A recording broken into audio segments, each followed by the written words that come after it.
Hi there, this is Eileen from Sevilla, born in Hamburg. I will give you some advice to learn German. If you're starting at the beginning, this is what I would recommend you to do. So, first, learn the articles, learn the gender of the words. Yes, so in German we have 3 genders. We have the masculine, the feminine, and the neutral. So we have der, die, das. So der Mann, die Frau, das Kind. The man, the woman, the child. Yeah, in English you have the for all 3 of them. In German you have 3 different articles. And I don't have to explain that it sounds very weird if you use the wrong one. Then, for example, a masculine thing or a masculine person suddenly sounds neutral when you put the wrong article. Or a feminine thing sounds masculine when you put the wrong article. This is one point. It just sounds wrong if you use the wrong article. So when at the beginning you know German, you study vocabulary, don't learn house, house. Dog, Hund. Ja, learn dog, der Hund. Haus, das Haus. Woman, die Frau. Do this always. When you write down your vocabulary, write it down with the article. One reason is that you will use less wrong articles if you just learn them together. The other reason is that we have later in the B1 we have different cases, and there we have to decline the articles. So then der Mann becomes den Mann or dem Mann. Die Frau becomes der Frau or something else. So the second problem is when you want to be advanced with your German one time in your life, then you need to decline the right article depending on its gender in the right way. So when you know the gender of the word and you know which articles to use, you will later, when the noun is changing the case, be very good at declining the article. I know it's very bad that German is declining the articles. A lot of languages don't do that, but we do it. So you will have to do it. And it simplifies your life. It minimizes the mistakes to 50% if you, at the beginning, learn your vocabulary with the articles. Because when you know the gender of the word, when you know the article, it's der, die, or das, then you know the gender. And then you can learn, okay, dative feminine, the article becomes this. Accusative masculine, the article becomes that.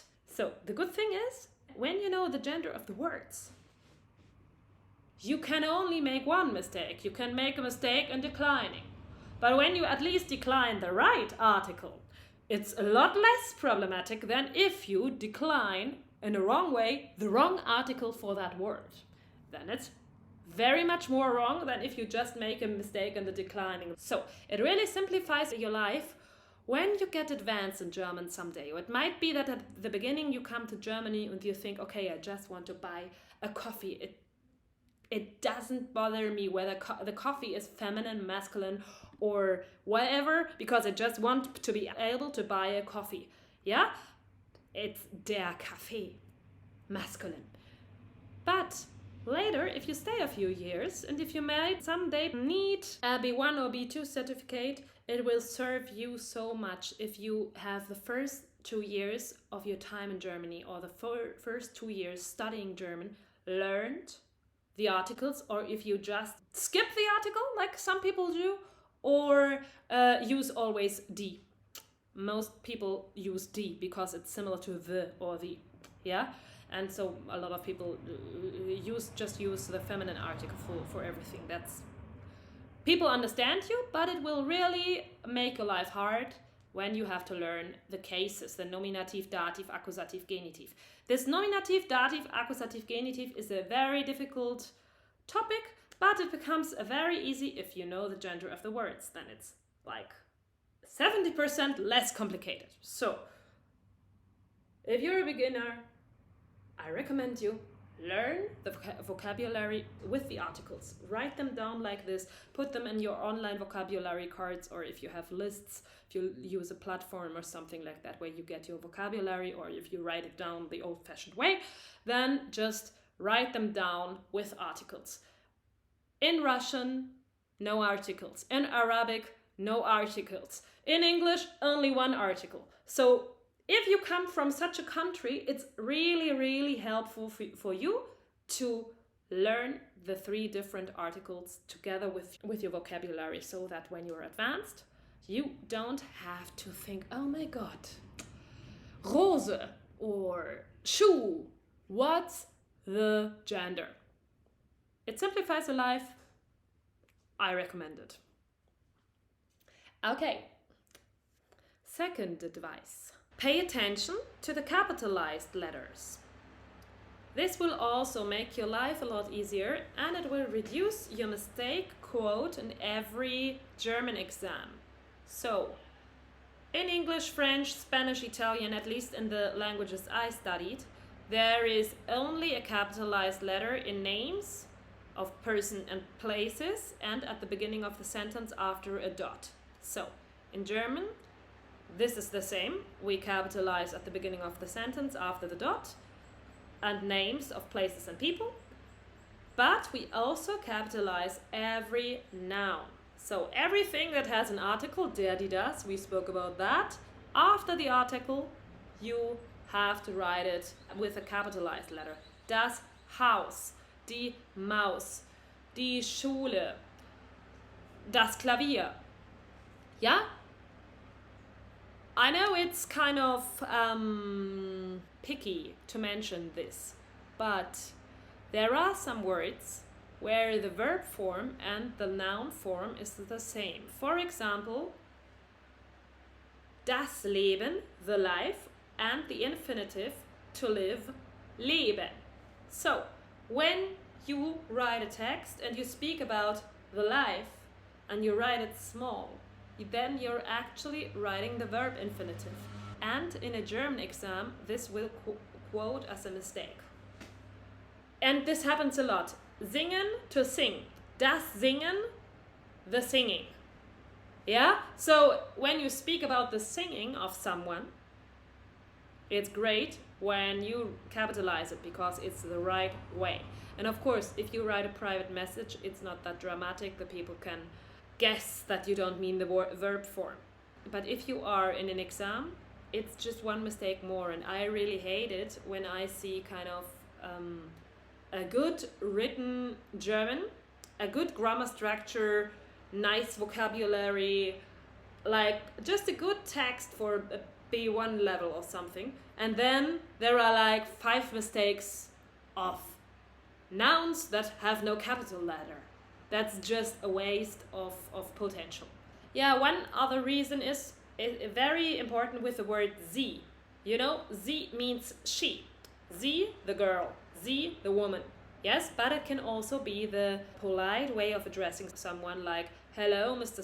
Smith, can you help me? We wouldn't say you do, we would say sie. And it's for men and for women and for anyone, it's just sie. And then we have to capitalize it. So actually, if you are writing to someone, like an official email, and you don't capitalize the S in sie, then you use the feminine pronoun. And that's not correct. Makes not a great impression. So if you from the beginning on really focus on writing your notes in class, writing your vocabulary, capitalizing the nouns, and making a difference from, especially from the nouns that can be a verb form, like das Leben and Leben, das Singen and Singen, das Essen, the food, and Essen, to eat. Yeah, the only difference between food and to eat is the capitalized letter of the E. So this is also helpful for you when you read. Yeah, it will improve your reading when in the middle of the sentence Essen is capitalized. They are speaking about food, they are not eating. Yeah, difference. So This is a very good thing to do, to learn from the beginning. I'm really a fan of learning things good from the beginning, because it's really, it's just, you know, when you get advanced and you're still making mistakes with capitalizing the nouns, you know, you will face more complicated things than that. So get it in your brain, get it in your subconsciousness from the beginning when you start learning now. Keep in mind, the more I get this into my knowledge, the less problems I will have later. The less mistakes I will have in my written German texts and in my exams. Yeah? Third advice. Speak bad German. But learn. Don't worry so much about grammar. Actually, speaking in the process of learning is a lot more important than understanding, because understanding will come on its own. If you see things and hear things, your brain is connecting. When they do this, they say that, so this means this or that. Or if you watch movies. So understanding will be easier for you in any language. First you understand, then you speak. Focus in classes and in your practice on speaking. Try to speak your own thoughts. This is a lot more helpful than to wreck your brain about what's the conjugation in the past tense of whatever. Yeah?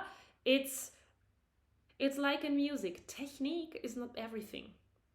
It's important that you express yourself. And I just can speak about my students. The fastest learners are the ones that don't stop talking bad German, that speak a broken bad German in the practice, that are not afraid to speak, or that are absolutely aware that they're doing mistakes, but they are doing them. Then they can be corrected, and they make in their brains little ways like that the consciousness is capable to grab the words. Like, I always imagine it to myself that in my brain, for every language I speak, there is like a big bowl of all the words. And then the problem is, if I learn the words and if I learn all the roots, there's another big bubble of that. Then I have the problem that, okay, maybe I get the word, but then I don't know the rule how to say it at the beginning when I study something. And then, okay, my brain puts the word back and searches the rule. And then the conversation is gone and I got to say nothing finally. So, speak bad German. Just speak bad German as much as you can in your free time with your friends, with the shop assistants, with the people in the cafe. Speak bad German. But study. Don't stay with the bad German. Yeah? But if you study, and you don't speak, you will just improve the bolts in your head with all the roots and all the words, but you will never get to connect them. So your brain will always train itself to, okay, now I'm searching the word, then I'm searching the rule, and then I'm trying to build a phrase using all that in my head, and then some year in the future I will say it. And this is not helpful for learning a language in time.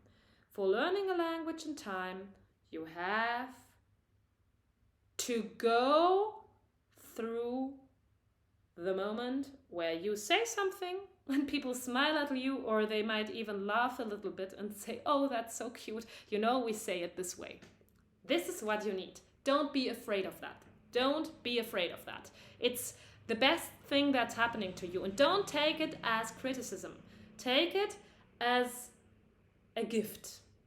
When people correct your German, it's free learning. Actually, it's free learning. And if you make mistakes, it's fine, because if you make no mistakes, it means that you're probably not saying anything. Fourth advice: ask the people. The majority of the people is happy to help. So when you need a word and you don't know it, ask the people. Don't keep quiet, go home and search in Google. Language is about communication. Just get into your comfort zone that people who are not willing to help you finding a word or something are simply not nice people. It's not your mistake. When they're really crappy people and they will be like, you ask for a word, then just forget about them. Yeah? But in general, all the nice people are willing to help. And for you, it means you can include your German practice in your social contacts. I see a lot with my students that finally they are new in Germany, they make friends. The friends speak English, so they speak English with their friends. Okay, that's important, that's okay. If the German is not good, you want to communicate somehow and don't want it to take 3 hours, so you speak English, of course. But use these moments. If they speak German and you don't understand, ask them. If there is a thing and you don't know how it's called in German, ask them. If you go somewhere and you see something that you don't know the German name, ask them. Actually, really, the majority of the people will not be annoyed by that. I made this experience, of course, with my foreign friends and with my students that I was always happy when they asked me. And I made the same experience here in Spain, where I'm still learning. And I always asked my friends and the people I hang out with, and actually they really take it positively. And it helps a lot because you are connecting in the moment. You are seeing the thing and someone tells you how it's called. This goes into your brain. Seeing the thing, not knowing how it's called, and then 3 hours later, when you're home and haven't forgotten about it, searching Google is not making a connection. It's also good to do that, of course, but it's better to do it in the moment when you got the moment of curiosity. What's that in German? When you get the answer directly. Never stop yourself from asking. Yeah, that's really a good thing, and most of the people like it. Fifth advice: when you start to speak, try to learn about pronunciation. There are a few things that you can learn very easy. Focus on a good pronunciation from the beginning. It will serve you so much. There are a few rules how German language is different from Russian, different from English, different from Arabic, and different from Spanish. There are consonants who don't exist in the one language. For example, like the P sound doesn't exist in Arabic, but in German we have a B and a P. And in Spanish, for example, they have only, for all the vowels, only one sound. We have 2 sounds in German. In the English, there are so many differences in the pronunciation. And in the Russian, we have, in German, very clear vowels, and they always have like a changing sound in their vowels somehow. So it really helps if you, at the beginning, get a good pronunciation. If you take classes, watch out that your teacher is correcting your pronunciation mistakes. If you don't know how to pronounce something, ask your teacher or ask someone and listen carefully. Of course, there are people who are very talented in hearing and people who are not so talented in hearing, but you can just try. The thing is, it will give you so much more confidence and security. Because I've seen a lot of people who spoke good, but their pronunciation was so basically that although the phrase was nicely built and they used all the correct words, he had to repeat 3 times until he was understood. And this is very demotivating. Often in the language schools, the teacher gets used to the way the student speaks. And then the teacher understands the student in his way of pronouncing badly. And then he understands and they communicate, and the teacher is so used to the way the student speaks that he understands him. But the lady from the bakery will not understand him.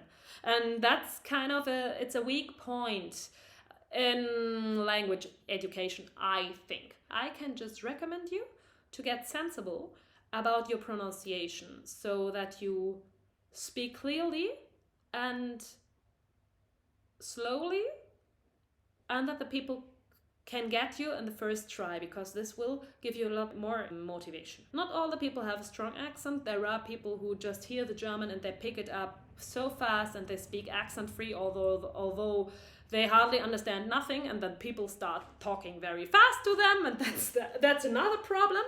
But if you happen to have a strong accent, it really, really is worth correcting it, because then you will make more positive experiences. I love accents, but it's worth to correct them just to have a easier life professionally and in the everyday life. So my recommendation: to practice a good pronunciation.